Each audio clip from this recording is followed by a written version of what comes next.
Hello, and welcome to my YouTube channel, Reading Little Blue Books Out Loud, while stoned.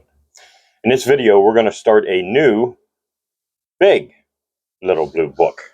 This will be the first of quite a few big Little Blue books. As you can see, they are quite bigger than the little ones I've been reading from. Also published by the E. Hadelman Julius Company of Garrard, Kansas. The difference, the only thing I can tell is the subject matter is a little more adult. But this one is Digest number 1, Robert Blanchford's Not Guilty, A Defense of the Bottom Dog, condensed with a foreword by Miriam Allen DeFord. And this was copyright 1944. Yep. And we'll begin with the foreword. Robert Blanchford was born in 1851, and he did not die until December of 1943, thus living nearly 93 years. His lifetime covered one of the most momentous periods of modern history, as may be seen when one considers that he was 8 years old when Darwin published The Origin of Species, and that he died in the midst of the Second World War. His receptive mind was deeply impressed by both the scientific and the economic events and changes of his earlier years. His parents were both actors, and he was a stage child, dragged from theater to theater and educated, as he himself put it, in Who's Who, nowhere. In other words, he educated himself and did a very good job at it.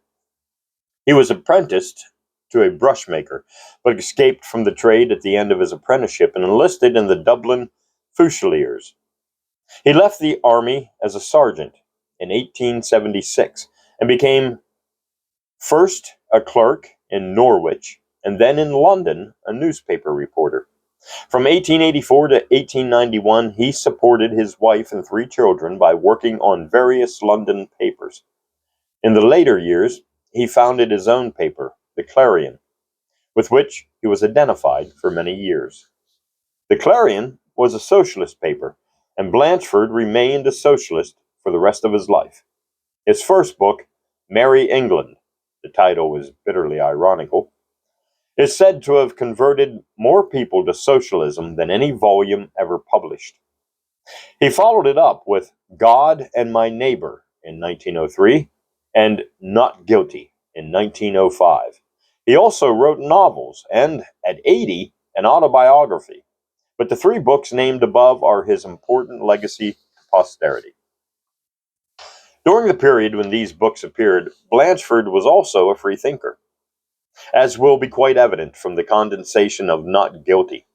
Later, he became a convinced spiritualist, but he never repudiated the viewpoint of these books. In fact, many spiritualists of the late 19th and early 20th century were free thinkers, and even atheists as well. As may be gathered from these pages, he was also strongly opposed to capital punishment, and indeed to the entire penal system. Deeply humanitarian, he could not reconcile his disproof of the doctrine of free will with the doctrine of punishment. Not Guilty is really not so much a book as an extended tract.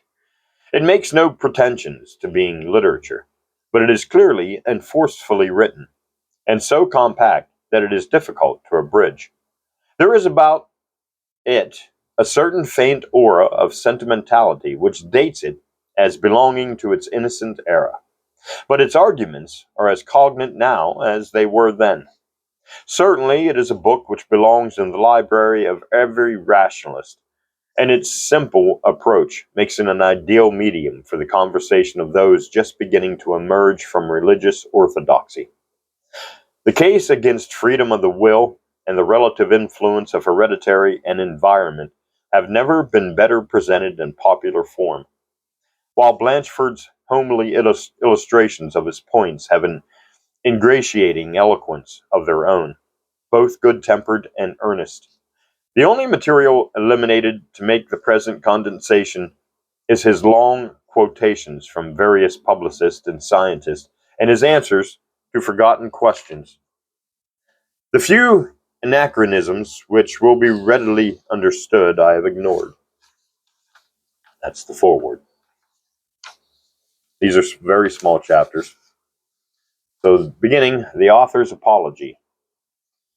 The case for the bottom dog should touch the public heart to the quick, for it affects the truth of our religions, the justice of our laws, and the destinies of our children and our children's children.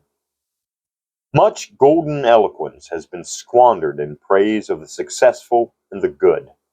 Much stern condemnation has been vented upon the wicked.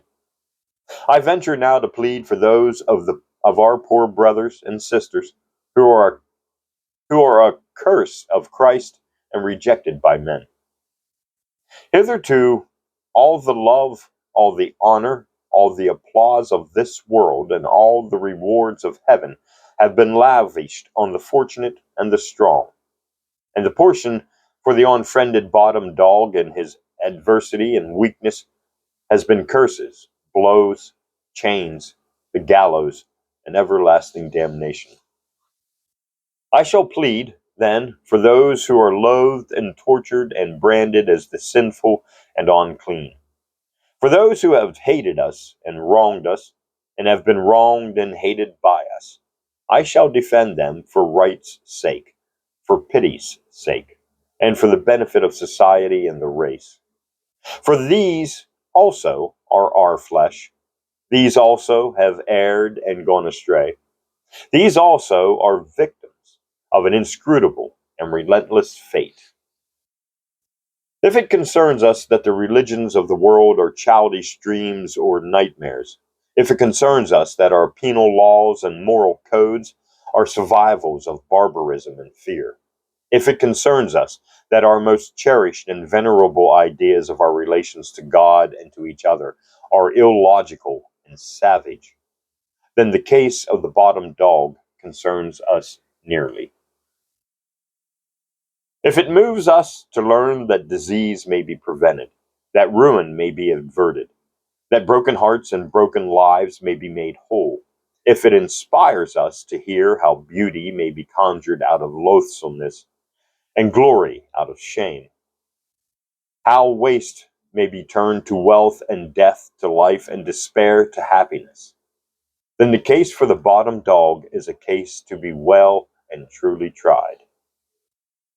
If man's flesh and woman's flesh are merchandise or carrion, if the defiled and trampled souls of innocent children are no more to us than the trodden blossoms under the feet of swine, if love lies to us and pity is a cheat, if whips and chains and contumely and the gibbet are meat for our sisters and our brothers, and if dishonorable ease and beggarly pride, and the flatteries of fools and the worthy are worthy of ourselves, then we have the yellow press and the painted altar, and a parliamentary speeches, and a selfish heaven and a hell where the worm never dies, and ever and everything is for the best in this best of all possible worlds. Amen. But because I believe men needs must love the highest when they see it, because I believe that the universal heart is sweet and sound, because I believe there are many who honor truth and seek happiness and peace for all, I do not fear to plead for the bottom dog, nor to ask a patient hearing. Rightly or wrongly, happily or unhappily, but with all the sincerity of my soul, I shall here deny the justice and reason of every kind of blame and praise, or punishment and reward, human or divine. I claim that men should not be classified as good and bad, but as fortunate and unfortunate. That they should be pitied and not blamed, helped instead of being punished. I claim that since we do not hold a man worthy of praise for being born beautiful, nor of blame for being born ugly, neither should we hold him worthy of praise for being born virtuous, nor of blame for being born vicious. I base this claim upon the self-evident and undeniable fact that man has no part in the creation of his own nature. I shall be told that this means that no man is answerable for his own acts. But that is exactly what it does mean. But it will be urged every man has a free will to act as he chooses, and to deny that is to imperil all law and order, all morality and discipline. I deny both these inferences, and I ask the reader to hear my case patiently and to judge it on its merits. New chapter. The laws of God. Religious people tell us that God is the great first cause, that God created all things, mankind, the universe, nature, and all of her laws. Who is answerable for a thing that is caused? He who causes it, or he who does not cause it? He who causes it is answerable. And God is the first great cause of all things. And the cause of all things is answerable for all things. If God created all things, he must have created the evil as well as the good.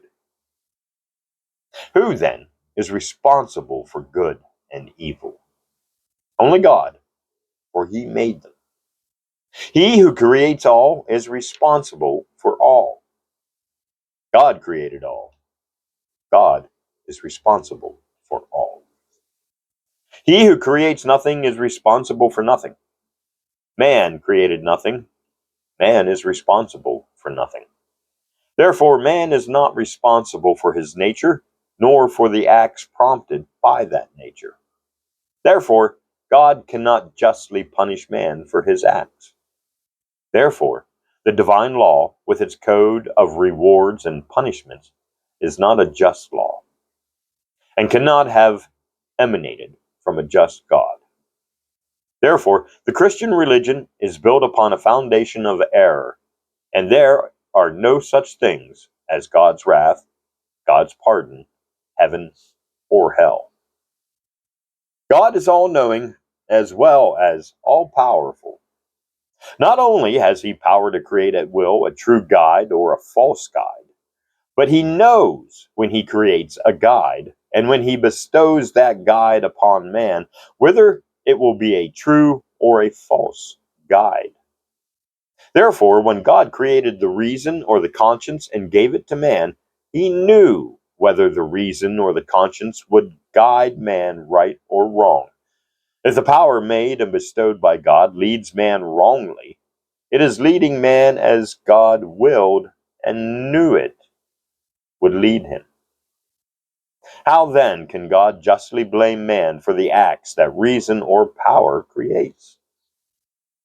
God creates a number of good propensities and a number of evil propensities. Pack them up in a bundle and call them man. Is the skinful of propensities created and put together by God responsible for the proportion of good and evil powers it comprises? It is not plain, is it not plain, that man has developed into that which he is by slow evolution of matter and force, through the operation of divine laws over which he had no more control than he has now over the revolution of the suns in their orbits? How then can we believe that man is to blame for being that which he is? But, it may be urged, man has a soul. So? He got that soul from God. God made the soul and fixed its powers for good and evil. It is the soul, then, that is responsible, is it? But the soul did not create itself, and can act only as God has ordained that it shall and must act. If a man is not to blame for his own acts, he is not to blame for the acts of his soul, and for the same reason. Soul or man, reason or conscience, responsibility lies with the causer and not the thing caused. And God is the first great cause. And how then can God punish any of his creatures for being as he created them? Is it impossible? Is it unthinkable? But upon this unthinkable and impossible absurdity, the whole code of divine law is built. Therefore, the Christian religion is untrue, and man is not responsible to God for his nature nor for his acts. New chapter. The laws of man. Common law and common usage all the world over hold men answerable for their acts, and blame or punish them when those acts transgress the laws of custom. Human law, like divine law, is based upon the false idea that men know what is right and what is wrong, and have power to choose the right. Human law, like divine law, classifies men as good and bad and punishes them for doing wrong. But men should not be classified as good and bad, but as fortunate and unfortunate, as weak and strong. And the unfortunate and weak should not be blamed, but pitied, should not be punished, but helped. The just and wise course is to look upon all wrongdoers as we look upon the ignorant, the diseased, the insane, and the deformed. Many of our wrongdoers are ignorant, or diseased, or insane, or mentally deformed. But there are some who are base or savage by nature. These should be regarded as we regard base or savage animals, as creatures, or a lower order, dangerous, but not deserving blame nor hatred. And this is the sound view, as I shall show, because these unhappy creatures are nearer to our brutish ancestors than other men, the ancient strain of man's bestial origin cropping out in them through no fault of their own. Religion says man is the product of God. Science says he is the product of heredity and environment. The difference does not matter much to my case. The point is that man does not create himself, and so is not to blame for his nature, and therefore is not to blame for his acts. What a man does depends upon what he is, and what he is depends upon his breed and his experience. We admit that no two men are alike. We should not expect men who are unlike in nature and in knowledge to do like acts. Where the causes are different, it is folly to expect identical effects. Every man is that which his forebears, his ancestors, and his experiences, his environment, have made him. Every man's character is formed partly by heredity, breed, or descent, and partly by environment, experience, or surroundings. That is to say, his character depends partly upon the nature of his parents and partly upon the nature of his experience. He comes into the world just as his ancestors made him. He did not choose his ancestors. He had nothing to do with the molding of their natures. Every quality, good or bad, in his own nature has been handed down to him by his forebears without knowledge or consent. So, when he becomes a man, he is that which his forebears and his fellow creatures have made him. That is to say, he is the product of his heredity and his environment. He could not be otherwise. How then can it be just to blame him for being that which he must be? But it may be objected, a man has power to change or to conquer his environment, to train or to subdue his original nature. That depends upon the strength of his original nature, which his ancestors had handed down to him, and of his environment, which consists largely of the actions of his fellow creatures. A man has power to do that which his forebears have made him able to do. He has power to do no more. He has certain powers given him by his forebears which may have been developed or repressed by his surroundings. With those powers, as modified by the influences surrounding and outside himself, he may do all that his nature desires and is able to do. Up to the limit of his inherited powers, he may do all that his environment, his experiences have taught or incited him to do.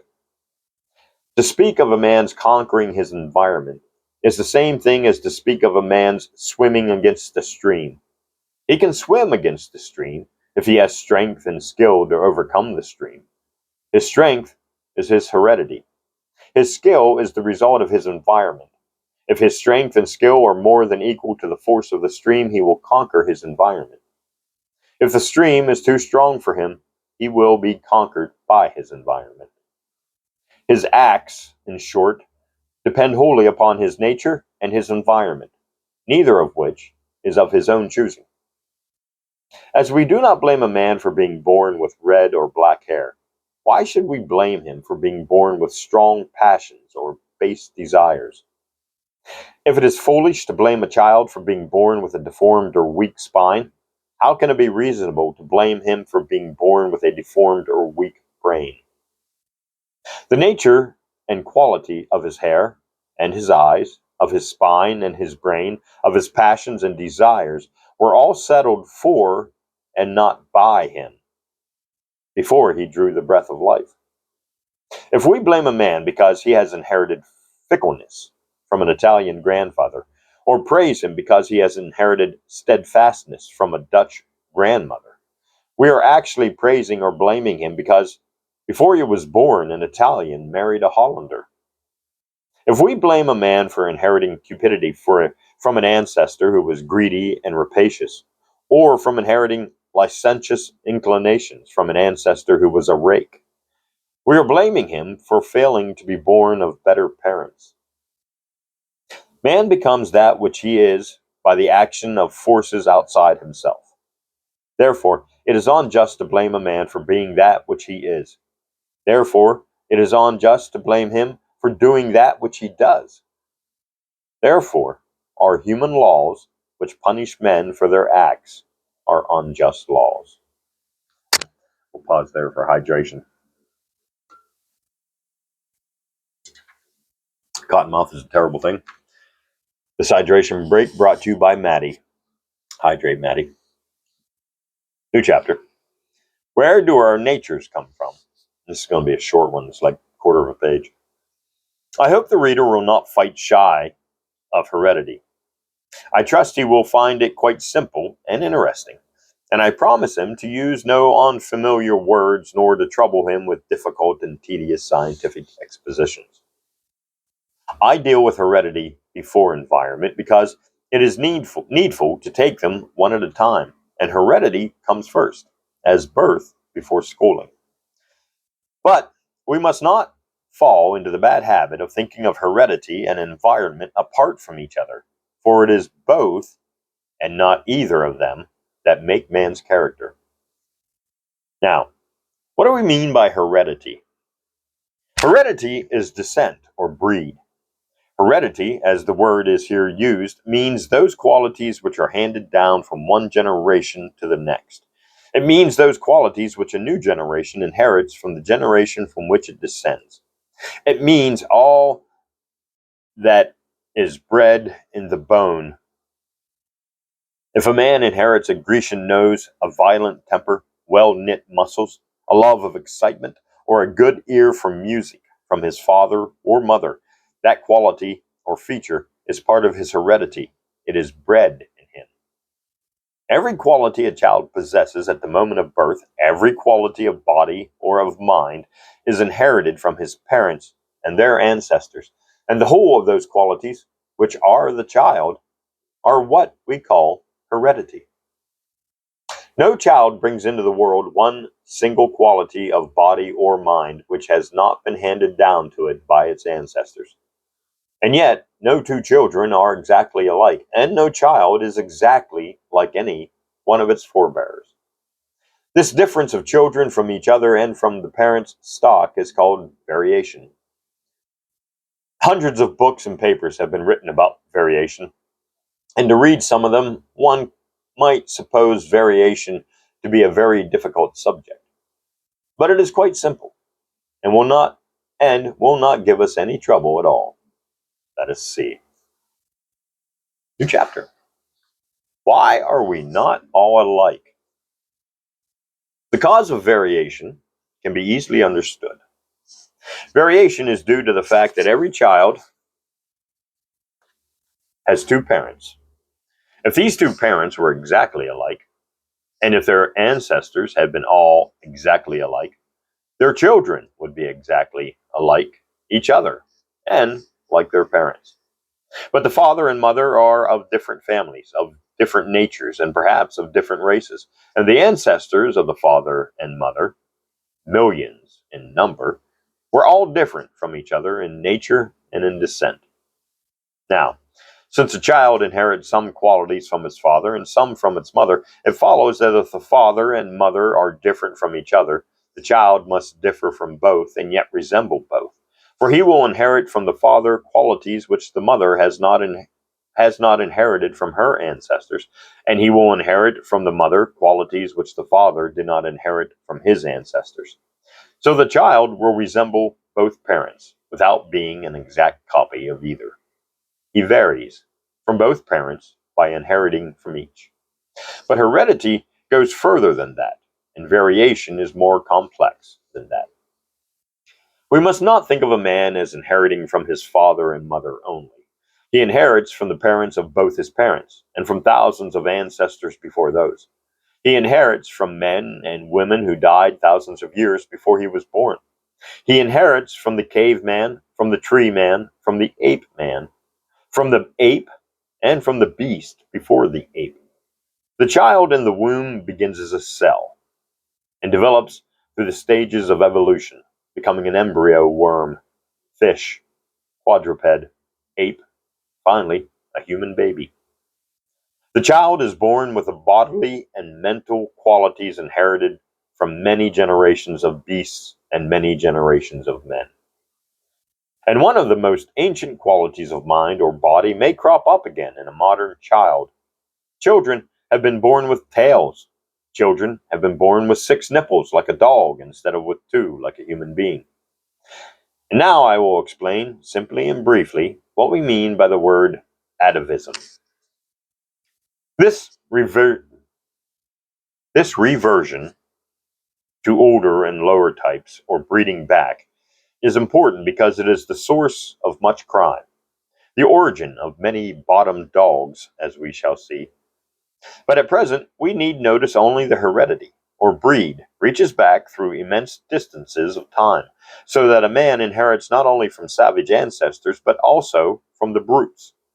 And man has no power to choose his breed, has no choice of ancestors, but must take the qualities of body and man they hand down to him, be those qualities good or bad. Descent or breed does not work regularly, and any trait of any ancestor, beast or man, near or remote, may crop up suddenly in the new generation. A child may bear little likeness to its father or mother. It may be more like its great grandfather, its uncle, or its aunt. It is though every dead foreparent back to the dimmest horizon of time were liable to put a ghostly finger in the pie to make it or mar it. New chapter. The mystery of descent made easy. In our illustration, we will take for parents and children bottles of heredity qualities for heredity qualities, beads of different colors. Now, take a bottle of red beads and call it male. Take a bottle of blue beads and call it female. Funny, we've reversed the colors. Now they're pink for female and blue for male. From each bottle, take a portion of beads. Mix them in a third bottle and call it child. We have now a child of a red father and a blue mother, and we find that this child is not all red nor all blue, but part red and part blue. It is like the father, for it has red beads. It is like the mother, for it has blue beads. It is on like the father, for the father has no blue, and it is on like the mother, for the mother has no red. Here, we have a simple illustration of heredity and variation. Now, Could we blame the child bottle for having red and blue beads in it? Or could we blame the child bottle for having no yellow and no green beads in it? But that is an example of a simple mixture of two ancestral strains. We have to do with mixtures of millions of strains. Let us carry our illustration forward another generation. Take our blue and red child and marry him to the child of a black bottle and a yellow bottle. This gives us a marriage between red blue and black yellow. The child bottle mixed from these two bottles of double colors will contain four colors.